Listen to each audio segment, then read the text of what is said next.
परंतु अगर ब्रेन ये जान जाए कि बगैर मेहनत के भी क्या डोपामिन रिलीज हो सकता है, और ब्रेन को ये बात पता चल जाए, तो ब्रेन उसी दिन से मेहनत करनी बंद कर देता है और शॉर्टकट से डोपामिन को रिलीज करवा लेता है। और वो शॉर्टकट क्या है? दोस्तों, आपका स्वागत है अब्रेनो कॉन्शियस चैनल पर। जैसा आपको पता है, हमारे स्पेशल गेस्ट हमारे साथ हैं डॉक्टर हरीश सर। और दोस्तों, एक बात से मैं शुरू करना चाहूँगा। दो प्रकार के लोग होते हैं, एक होते हैं सेल्फ मेड और एक होते हैं सिचुएशन मेड। सेल्फ मेड वो लोग होते हैं जो अपनी लाइफ में कुछ अचीव करने के लिए अपना दिन और रात एक कर देते हैं। डॉक्टर शर्मा उन्हीं में से एक हैं। आज हम जानने वाले हैं डॉक्टर शर्मा की लाइफ के बारे में कि उन्होंने आज इस लेवल तक आने में, जिसमें मैं आपको बता दूं, डॉक्टर शर्मा ने अपने 25 से 30 सालों में लगभग लाखों बच्चों को एडुकेट किया है। लेकिन इस पोजीशन में आने पर उन्हें क्या क्या स्ट्रगल्स फेस करने पड़े, क्योंकि हम लोग तो रिज़ल्ट देखते हैं, लेकिन जो रिज़ल्ट के पीछे मेहनत होती है उस पर ध्यान किसी का नहीं जाता। आज हम वही मेहनत डिस्कस करने वाले हैं सर के साथ। तो चलिए शुरू करते हैं। सर का लाइफ पूरा जानने का प्रयास करते हैं शुरू से। सर, सबसे पहले हम आपकी स्कूलिंग लाइफ से शुरू करते हैं, बताइए कुछ। नमन, जो हमारे फोर फादर्स थे वो ब्रिज के थे। जी।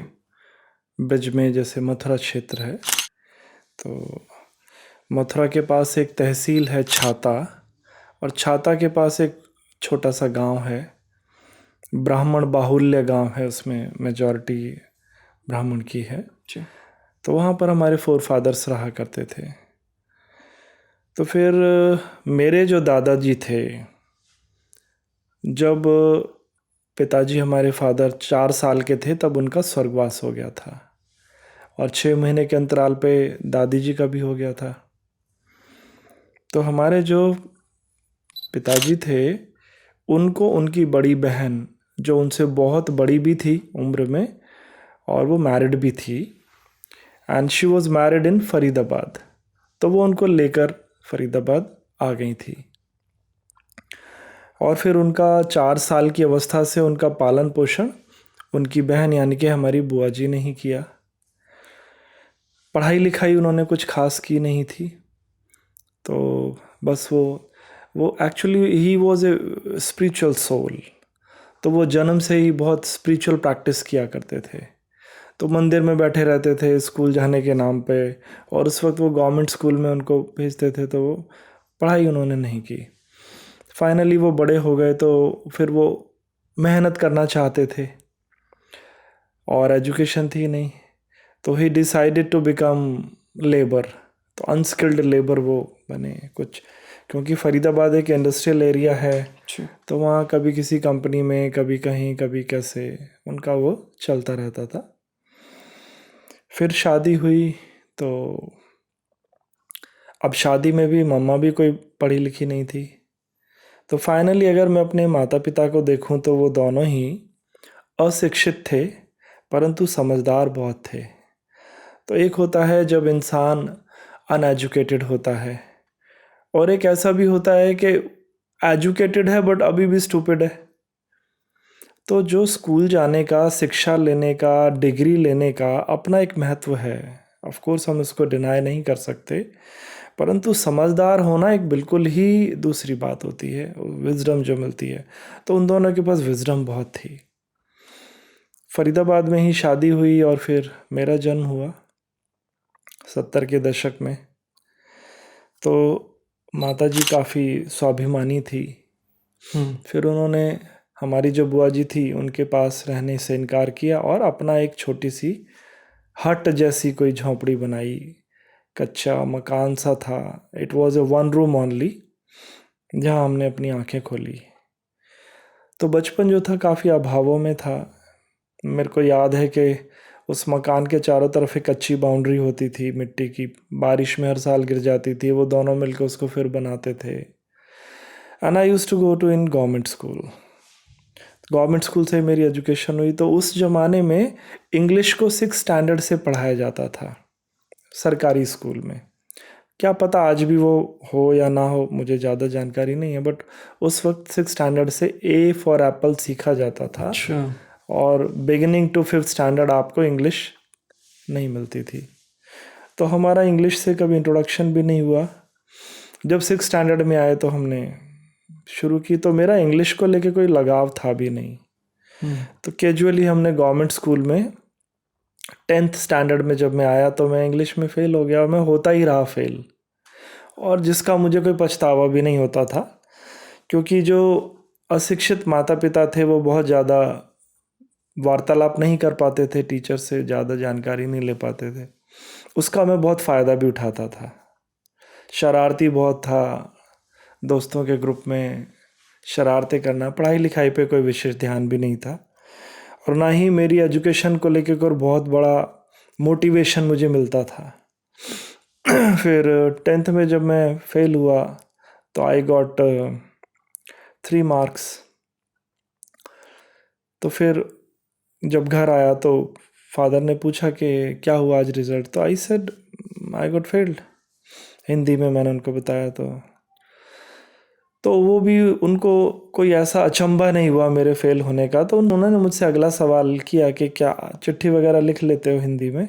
मैंने कहा हाँ। तो उस वक्त चिट्ठी से ही हम एक दूसरे को मैसेज देते थे, पोस्ट कार्ड चलते थे, ब्लू कलर के अंतर्देशीय लिफाफे और ये सब। तो हम आपस में जो देखते थे माहौल, चिट्ठियों का बहुत चलता था। हमारे घर महीने में 15-20 चिट्ठी आ जाती थी। पापा लिखते रहते थे सबको, ऐसे चलता था। तो हमने भी वो चिट्ठियों का ही था कि क्या चिट्ठी पत्री लिखनी आती है, ये एक सेटिस्फैक्ट्री लेवल माना जाता था जी। तो मैंने बताया कि ऑफ कोर्स। तो फिर उन्होंने मुझे मज़दूरी पे लगाया। लगभग 40-45 दिन मैंने मज़दूरी की। तो मुझे याद है कि हमारा ये जो स्कूल था, हमारे जो प्रिंसिपल थे उनका नाम था यशपाल शर्मा। वो इंग्लिश भी पढ़ाते थे। उनके पास एक लम्ब्रेटा स्कूटर हुआ करता था उस ज़माने में। अगर आप देखेंगे कभी गूगल पे लम्ब्रेटा स्कूटर, आपको काफ़ी लंबा सा मिलेगा। तो आई वॉज सिटिंग ऑन चौराहा, तो he was crossing on that day. तो उन्होंने मुझे देखकर पहचाना और कहा कि तुम यहाँ चौराहे पर जो क्या कर रहे हो। तो मैंने कहा मैं तो अब स्कूल जाता नहीं हूँ और आई एम नॉट इंटरेस्टेड, और मैं तो ये काम करूँगा, पैसे कमाऊँगा। उस वक्त 18 रुपये मिलते थे एक दिन के, शायद इतने ही मिलते होंगे, 12-18 के करीब। तो उन्होंने कुछ क्षण सोचा और वो मुझे स्कूटर पर बिठाकर अपने घर ले गए, और मेरे पास मेरा वो फावड़ा परात जो भी होती है, इट वाज विद मी। तो उन्होंने मुझे गार्डन का काम दिया। उनका एक बगीचा था। 5-6 दिन तक वो मुझे रोज़ शाम को पैसे दे देते थे, और देयर वाज नो कन्वर्सेशन, और लंच भी उनके घर में ही मुझे खाने को मिलता था। एंड आई वाज हैप्पी कि मुझे रोज़ पैसे मिलते हैं। उतने सारे रुपए मैंने कभी देखे भी नहीं थे रोज़ शाम को। तो एक हफ्ते के बाद जब मैंने कहा अब तो आपका काम लगभग पूरा हो चुका है, कितने दिन और काम करना, उन्होंने कहा करते रहो जब तक ना बताया जाए। तो कुछ काम ऐसा था भी नहीं। फिर उन्होंने मुझे जो इम्पोर्टेंस ऑफ एजुकेशन है उसके बारे में कुछ बताना शुरू किया, और मैंने भी फिर उनके बताए हुए तरीके में इंटरेस्ट लेना शुरू हुआ। तो उन्होंने बताया कि एक इंसान अगर पढ़ाई नहीं करता तो उसका लाइफ आगे जाकर कैसी हो जाती है, और अगर वो पढ़ लेगा, कुछ डिग्रीज होंगी उसके पास, कुछ स्किल होगा, तो उसकी ज़िंदगी कैसे होगी। उन्होंने मूलभूत 2 रास्ते बताए कि बहादुर तो डाकू भी होता है और बहादुर तो फौजी भी होता है, पर फौजी शिक्षित होता है। जबकि दोनों में बहादुरी कॉमन है, दोनों ही शार्प शूटर होते हैं, दोनों के पास ही बंदूक होती है, परंतु उनकी जो शिक्षा है उनको अलग अलग रास्तों पे डाल देती है। दोनों ही लोगों को मारते हैं, परंतु एक एनकाउंटर पे मारा जाता है और दूसरे को मेडल मिलते हैं।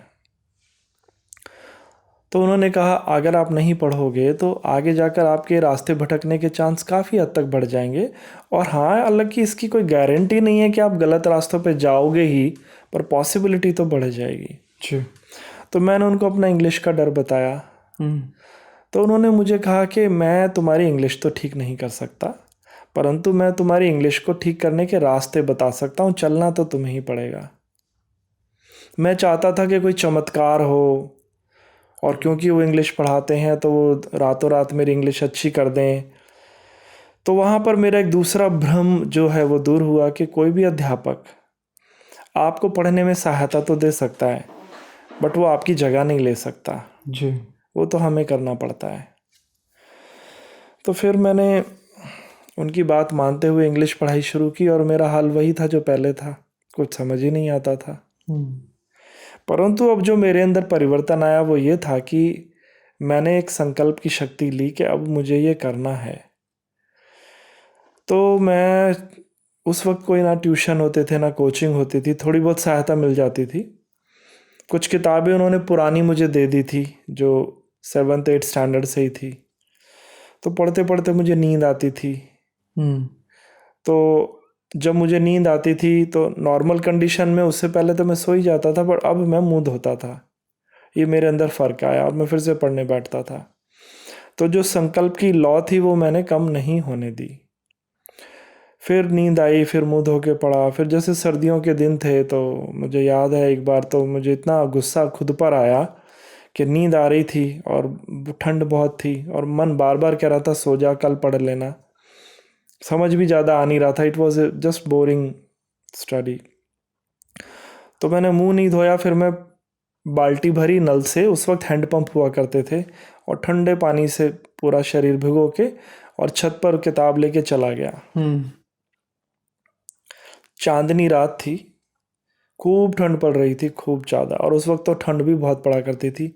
अक्षर पहले मोटे मोटे हुआ करते थे किताबों में, बड़े बड़े अक्षर होते थे, अब तो बहुत छोटे और बारीक हो गए हैं, तो वो दिख रहे थे। परंतु उस दिन के बाद मुझे फिर कभी नींद नहीं आई। मैं 2 घंटे तक यूं ही रहा। फाइनली मेरा मन फिर, लगभग मुझे 30-40 दिन का स्ट्रगल तो करना पड़ा, और ये स्ट्रगल में मैंने कुछ भी पढ़ाई नहीं की, केवल अपने अंदर की कमियों को ठीक किया। मैंने अपने मन की नहीं सुनी। फिर उसके बाद मन ने सपोर्ट करना शुरू किया। फिर धीरे धीरे फिर मैंने टाइपिंग सीखी, शॉर्ट हैंड सीखी, ताकि इंग्लिश और अच्छी हो जाए। फिर मैंने एमए इंग्लिश की। फिर वहीं पर ही मैंने धीरे धीरे नौकरी शुरू की। तो मेरी पहली जो नौकरी थी वो एज ए टाइपिस्ट ही थी। मैं टाइपिंग करता रहता था। एक शायद चार्टर्ड अकाउंटेंट थे उनके पास।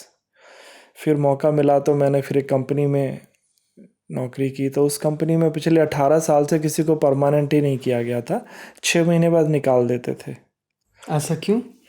क्योंकि वो जो बॉस थे जिनके पास काम करना पड़ता था वो बहुत ही अलग ही किस्म के व्यक्ति थे। वो कोई देव पुरुष चाहते थे अपने साथ, और जो टाइपिस्ट भी हो तो छोटी छोटी गलतियों से वो चिढ़ भी जाते थे, फिर उनको याद भी रखते थे।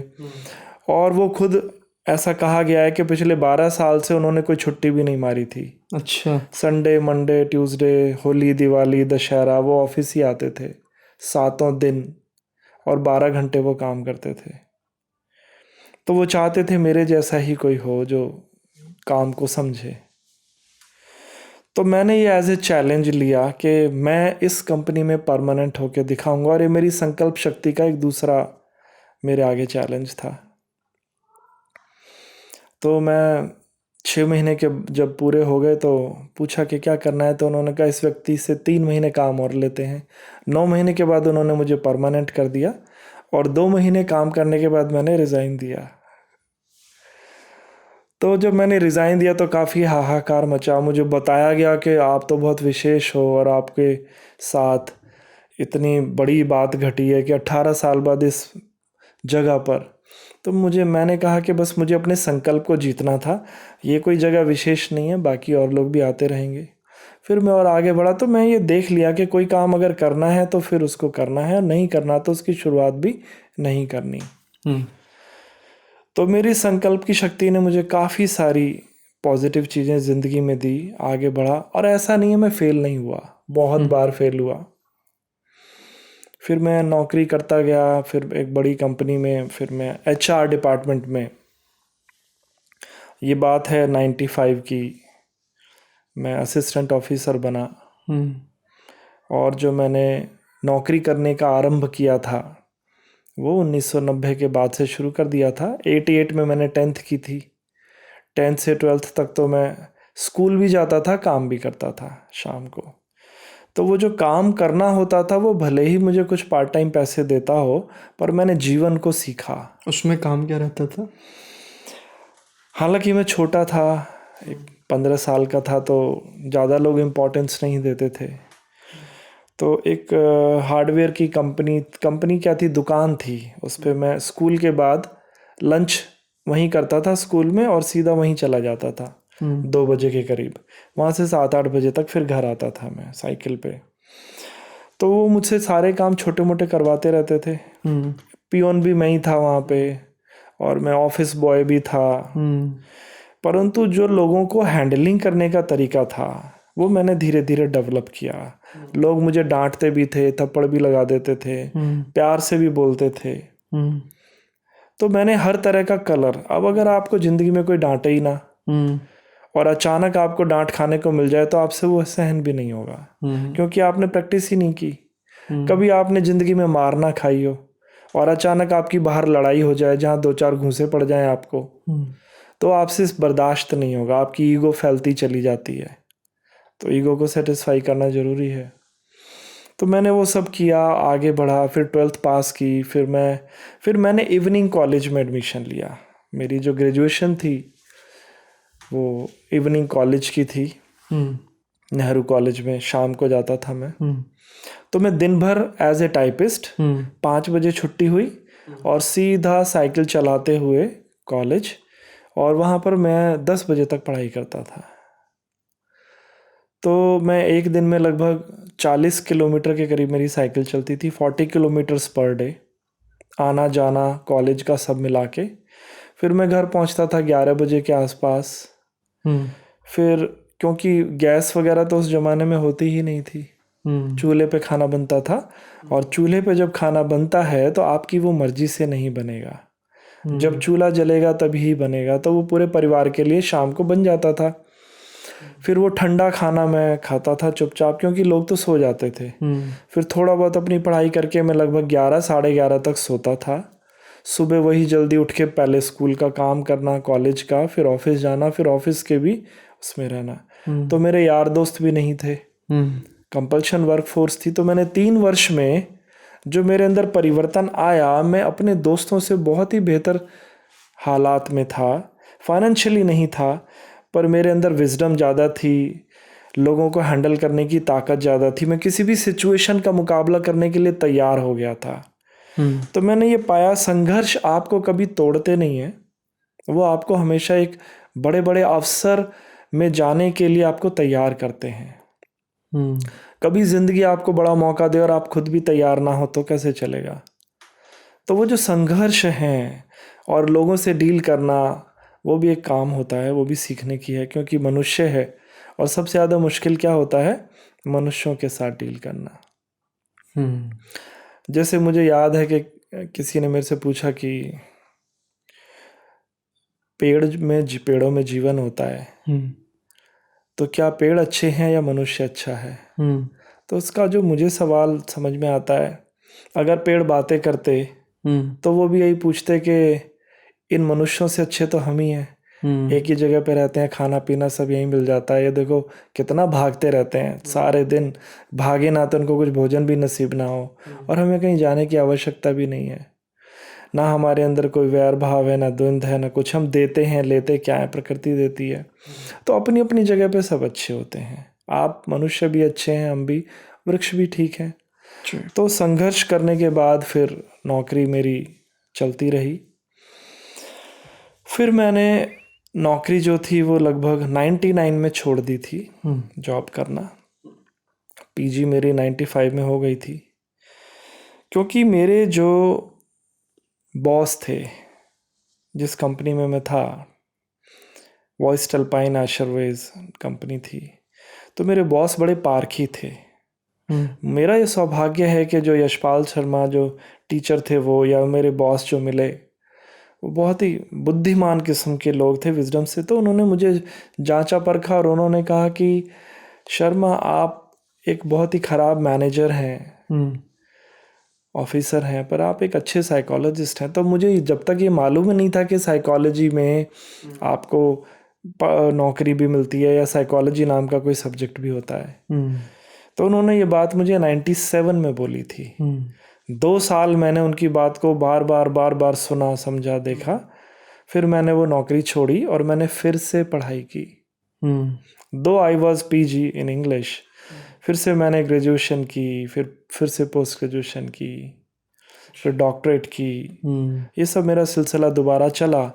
और मैंने 99 से जो साइकोलॉजी में मैंने किया, तो क्योंकि I was a born psychologist उनके हिसाब से, क्योंकि मैं लोगों को जब डील करता था तो विपरीत परिस्थितियों में भी लोगों को मैं खुश कर देता था। हालांकि ये सब मैंने उस दुकान पे सीखा जहाँ पर तरह तरह के लोग थे, बट मेरी सहज प्रवृत्ति से मैंने उनका भी दिल जीत लिया था। और अगर मेरे अंदर एक अच्छा साइकोलॉजिस्ट ना होता तो शायद मैं उस नौकरी में परमानेंट भी नहीं हो पाता था जहाँ 18 साल से कोई व्यक्ति हुआ ही नहीं था। तो लोगों का दिल जीतने की जो कला थी वो मनोविज्ञान से आती है। फिर मैं वापस अपनी जड़ों में लौटा। हमारे जो पिता थे उन्होंने कहा कि हमें वापस वहीं जाना चाहिए, ब्रज में, जहाँ से हम आए थे। उनका मन था। अच्छा सर, एक चीज़ मैं आपसे पूछना चाहूँगा यहाँ पर, सॉरी फॉर इंटरप्शन, बट मेरे दिमाग में क्वेश्चन बहुत पहले से है। क्वेश्चन ये है कि जो ब्रज है, मथुरा वृंदावन है, वो आपने किस स्पेशल रीज़न की वजह से चुना था? वो सिर्फ अपने पेरेंट्स की वजह से चुना या फिर उसके पीछे एक और कोई कारण था? दरअसल 2 घटनाएं एक साथ घट रही थी, पैरेलल चल रही थी वो। मैं कभी भी ब्रज में गया ही नहीं। मैं अपने गांव भी बड़ी मुश्किल से ही कभी बचपन में गया होऊंगा। तो मुझे जहाँ तक याद है मैं अपनी नानी के घर तो बहुत जाता था, क्योंकि गंगा का किनारा था वहाँ पर। तो मुझे वो गंगा बहुत अट्रैक्ट करती थी। अब जो हमारे बाबा का जो गांव था वहाँ पे ऐसा कुछ था भी नहीं।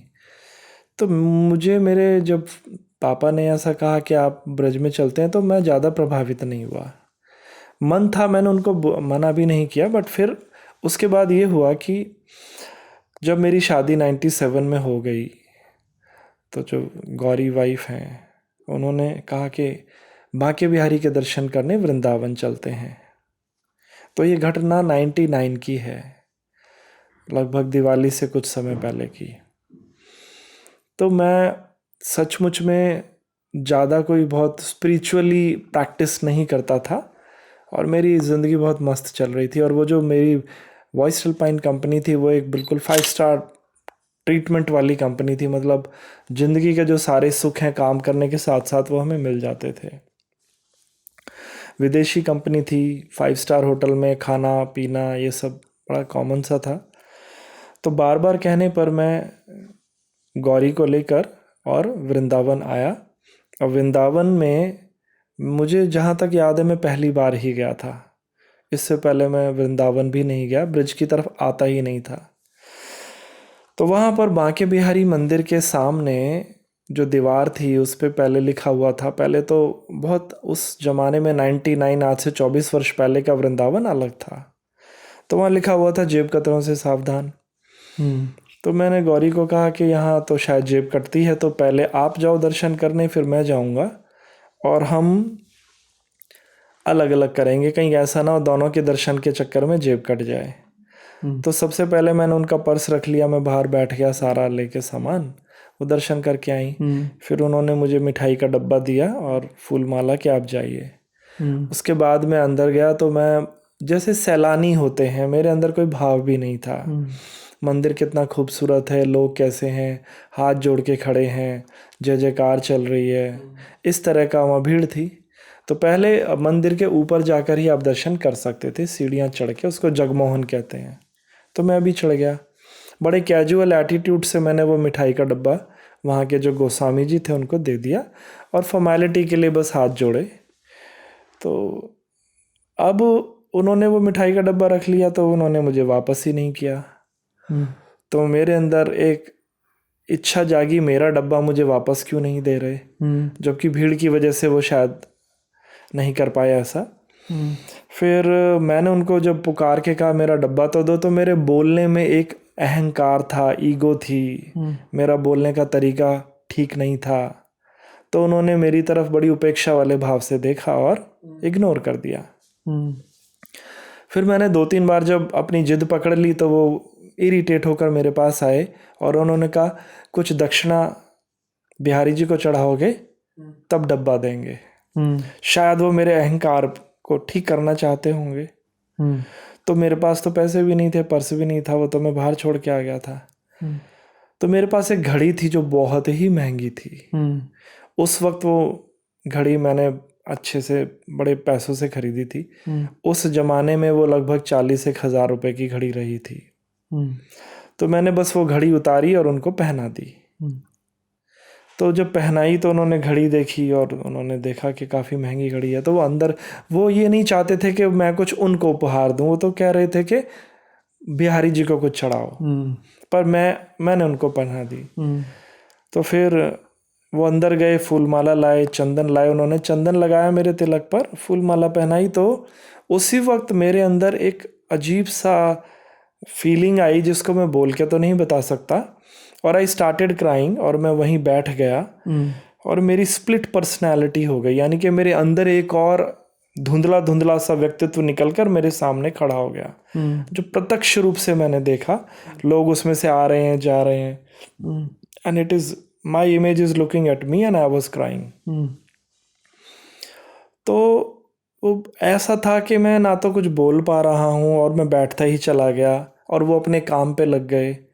उस चंदन को लगाने के तुरंत 2-3 मिनट सेकंड बाद ही ऐसा हो गया। तो उतनी देर में फिर गौरी भी आ गई, क्योंकि मैंने बहसबाजी में काफ़ी टाइम खर्च कर दिया था वहाँ पे डब्बे के इंतज़ार में। अब डब्बा तो मेरे हाथ में था। तो उन्होंने जैसे ही मेरे कंधे को झटका दिया तो फाइनली मैं वापस अपनी कॉन्शियस में आया। और मैं जैसे जैसे फिर मैंने आई डिडंट टेल कि मेरी घड़ी चली गई है या मैंने दे दी है। तो अब जैसे जैसे मैंने फरीदाबाद की तरफ लौटना शुरू किया, तब हमारे पास बाइक होती थी, बाइक पे ट्रेवल करते थे। Somebody started pulling me back to Vrindavan. तो मैं जब ऑफिस गया तो मेरा मन ही नहीं लग रहा था। 6-7 दिन मेरा मन इतना बेचैन हो गया, बहुत ही बेचैनी हो गई, अजीब। उस बेचैनी को मैं कोई नाम नहीं दे सकता। तो ये बात फिर मैंने वाइफ को बताई कि मेरा मन बहुत वृंदावन जाने का है। तो उन्होंने भी कैजुअली लिया। फिर मैंने अपने बॉस को बात बताई। तो मैंने बॉस को ये तो नहीं कहा कि मेरे साथ क्या क्या घटा, मैंने कहा मैं नौकरी छोड़ना चाहता हूँ। तो उन्होंने कहा कि अभी आप नौकरी मत छोड़ो। तो उन्होंने कारण पूछा, कोई नई नौकरी लग गई, बिजनेस क्या? मैंने कहा कुछ भी नहीं।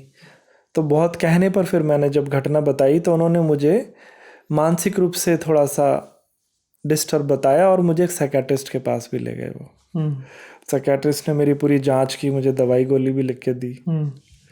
फाइनली मैंने 10-12 दिन के बाद नौकरी छोड़ दी, रिज़ाइन कर दिया। और फिर मैं अपने परिवार को बताकर खाली हाथ ही वृंदावन आ गया था। वृंदावन में मैं घूमता रहता था। 7-8 दिन तक मैं गली गली घूमा। एंड मेरे अंदर 2 आवाज़ आती थी हमेशा, जो एक कहती थी कि मैं पागल हो चुका हूँ और डेफिनेटली आई नीड ट्रीटमेंट, और दूसरी आवाज़ जो थी वो कहती थी कुछ बड़ा घटेगा। तो आई वॉज इन कन्फ्यूजन के like 2 monkeys are sitting my both shoulders and they are talking with each other. But फिर 7-8 दिन के बाद मैं वृंदावन का जो बांके बिहारी के मंदिर में ही चला गया, सीढ़ियों पर बैठ गया कि यहीं से तो परेशानी शुरू हुई थी, शायद निदान यहीं से मिले। तो सीढ़ियों पे जब मैं सो गया तो मुझे ग्लिम्पस आया कि आई वॉज टीचिंग, और मैं ट्रेनिंग दे रहा हूँ, टीचिंग कर रहा हूँ, और बहुत हजारों लाखों बच्चों के समूह को मैं ट्रेनिंग दे रहा हूँ। और वो ग्लिम्पस जैसे ही 2-3 बार फ्लैशेस आए और फिर मेरी आँख खुल गई, तो मैंने देखा लोगों ने मेरे चारों तरफ कॉइन डाले हुए थे, क्योंकि हालत बहुत पैथेटिक थी मेरी। तो मुझे एक आइडिया मिला कि मुझे करना क्या है। Then I went back to Faridabad. मैंने बताया कि मैं मथुरा ही जाऊंगा। पापा बड़े खुश हुए कि चलो हम ब्रिज में लौटेंगे। फिर मैंने एक इंस्टीट्यूट खोला जिसका नाम था NIEL, मेरे मित्र जो हैं राजेश राणा, ये उन्हीं का इंस्टीट्यूट था। बिकॉज हमारी फ्रेंडशिप काफ़ी बहुत पुरानी थी, तो उन्होंने कहा आप इसी नाम को चला लो। तो हम बिल्कुल भाइयों की तरह हमारा रिलेशनशिप था। सारी सहायता उन्होंने की, पैसे दिए। मेरे एक और फ्रेंड हैं अर्जुन, उन्होंने 10,000 दिए। तो धन की सहायता हो गई, सामान की हो गई, और किस तरह से इंस्टीट्यूट चलाना है वो भी मुझे बता दिया गया। तो मैंने वहाँ खोला और फिर पढ़ाई चल निकली। परंतु मैं फिर कभी भी बांके बिहारी मंदिर जब भी जाता था, मुझे वो भाव कभी दोबारा नहीं आया। परंतु मेरे साथ ये जरूर हुआ कि जब भी मैंने ब्रज छोड़ने का दोबारा मन बनाया, तो मेरे अंदर वो सेम फीलिंग आ जाती थी। कोई ताकत थी जो मुझे इस ब्रज से बाहर जाने नहीं देती थी। एक खास समय तक यही रहा, क्योंकि फिर मैंने इतना धन कमाया। मुझे याद है 2005 में मैंने 3 दिन में ही 18 लाख रुपए कमा लिए थे। क्योंकि मैं ट्रेनिंग्स देता था, लोग आते थे हज़ारों लोगों को, और मथुरा में नहीं, जगह जगह जाकर ट्रेनिंग्स देता था, हर शहर में। पर जब मैं सोचता था कि मैं बाहर बस जाऊं, और वो फीलिंग शुरू।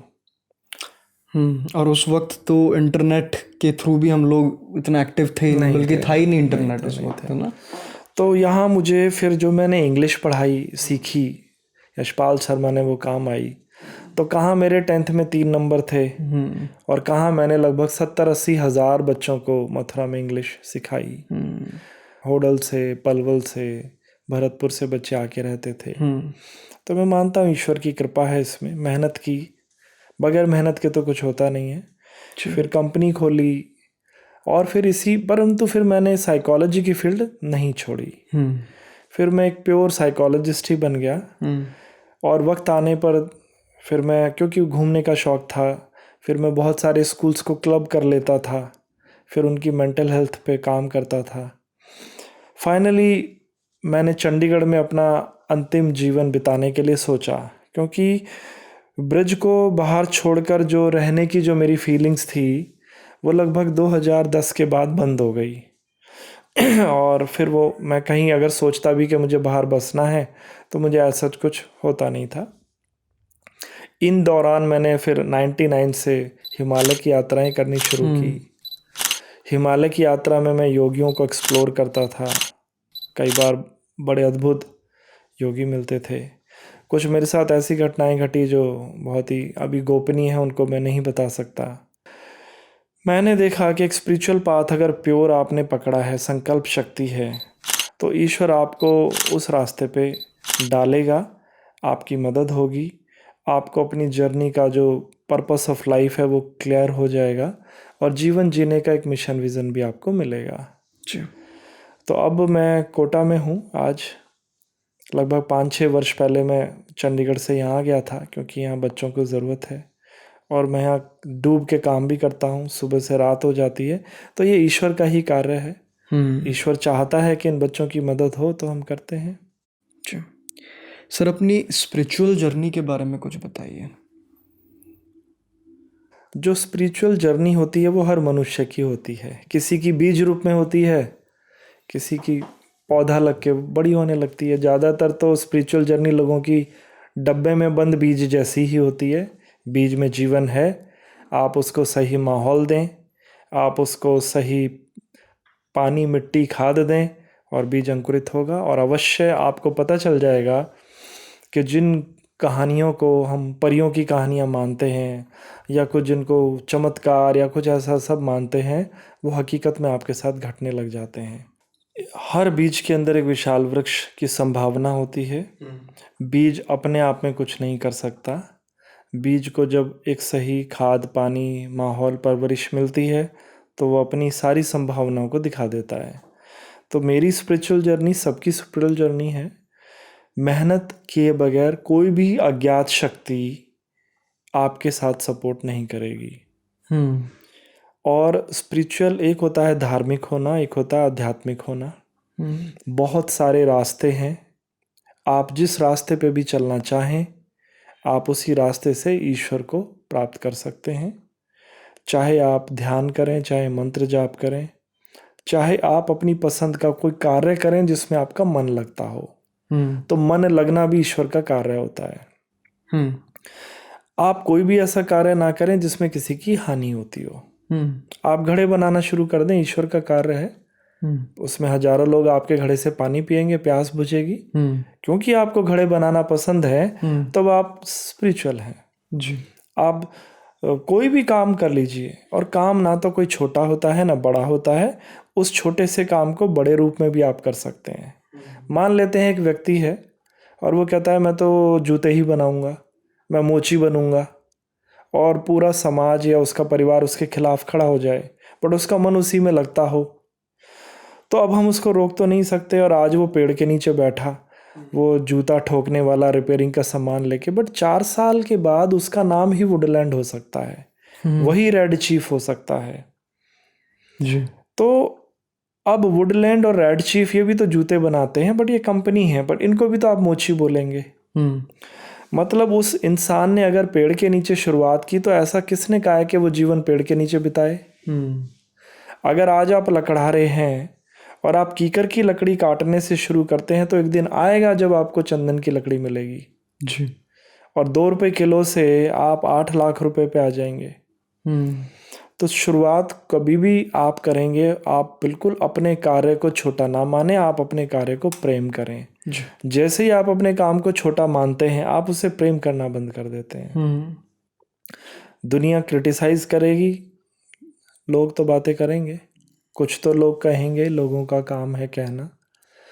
तो सब लोगों को यही है, चाहे कोई स्पिरिचुअल हो, चाहे वो किसी भी कार्य में हो, वो अगर मानवता के लिए कार्य कर रहा है तो वो ईश्वर का कार्य ही कर रहा है जी। ये मेरा सोचना है। जैसे मैं एक साइकोलॉजिस्ट हूँ, मुझे इससे पैसे मिलते हैं, पर इससे मुझे मन की शांति मिलती है, और मैं दिन में 25 लोगों के आंसू पोंछता हूँ, तो ईश्वर का कार्य है जी। सर, एक आखिरी प्रश्न से हम आज का सेशन ख़त्म करते हैं। जैसे मैं अगर अपना खुद का पर्सनल देखा हुआ इंस्टेंस बताऊं, कि मैंने कई बार देखा है आपको साधना के लिए जाते हुए। आप हिमालय पे 3-3 महीने 6-6 महीने साधना के लिए जाते थे, तो उसका कुछ आप एक्सपीरियंस बताइए, और ये भी बताइए कि क्या हर इंसान को साधना करनी चाहिए, ये होता क्या है एग्जैक्ट, ये फिनोमेना क्या है? देखिए, मेरी जितनी समझ और अकल है जी, अपने कर्तव्य को छोड़कर, अपनी रिस्पॉन्सिबिलिटी को छोड़कर कहीं नहीं जाना चाहिए। जीवन आपको वैसा मिल जाता है। अब अगर आप शादीशुदा हैं, बच्चे हैं, वाइफ हैं, बड़े हैं, तो आप छोटे छोटे गैप लेके तो जा सकते हैं, और लौट के आपको घर पे आना चाहिए, क्योंकि कुछ लोगों के प्रति आपकी जिम्मेवारी है। तो यहाँ पर 3 तरह के लोग हैं इस साधना में। एक होती है सफलता, एक होती है खुशी, और एक होती है मन की शांति। सफलता कैसे मिलती है? जो आपने डिग्री ली है, क्वालिफिकेशन ली है, जब आप उसको बेचेंगे, उस ज्ञान को, आपकी कंपनी खरीदे, कोई जो भी लोग आपकी स्किल को परचेज करेंगे, वो बदले में आपको धन देंगे, तो उससे आपको सफलता मिलेगी, जिससे आप अपना जो मेटेरियलिस्टिक वर्ल्ड है उसका निर्माण करते हैं। कार, बंगला, गाड़ी, फीस, खाना पीना, ये आपको अपनी स्किल बेच के ही मिलता है जी। आप खुद सफल नहीं होते, लोग आपको सफल बनाते हैं। अगर आप लीडर हैं और आपके पीछे कोई नहीं खड़ा हुआ, तो कैसे लीडर हैं आप? 4 लोग तो आपके पीछे हों, तो आपके सामने जो जितने जो मनुष्य आपको सफल बनाते हैं, राइट, वो उनकी वजह से आप होते हो। और फिर लोग आपको एक नाम से पुकारेंगे, doctor, engineer, teacher, astronaut, so on so. एक होती है खुशी। खुशी और सफलता 2 अलग बातें हैं। खुशी मिलती है घर आकर, दोस्तों के साथ गप्पे मारने में, उनके साथ घूमने में, और ये जो खुशी है, इसका आपके ब्रेन से कोई लेना देना नहीं है, ये हार्ट का विषय है। तो क्या मनुष्य सफल ही होता रहे, खुश ना हो? तो खुश होने के लिए हमें ऐसे लोग चाहिए होते हैं जिनको आपकी सफलता से कोई लेना देना नहीं होता। वो आपको डांट भी सकते हैं।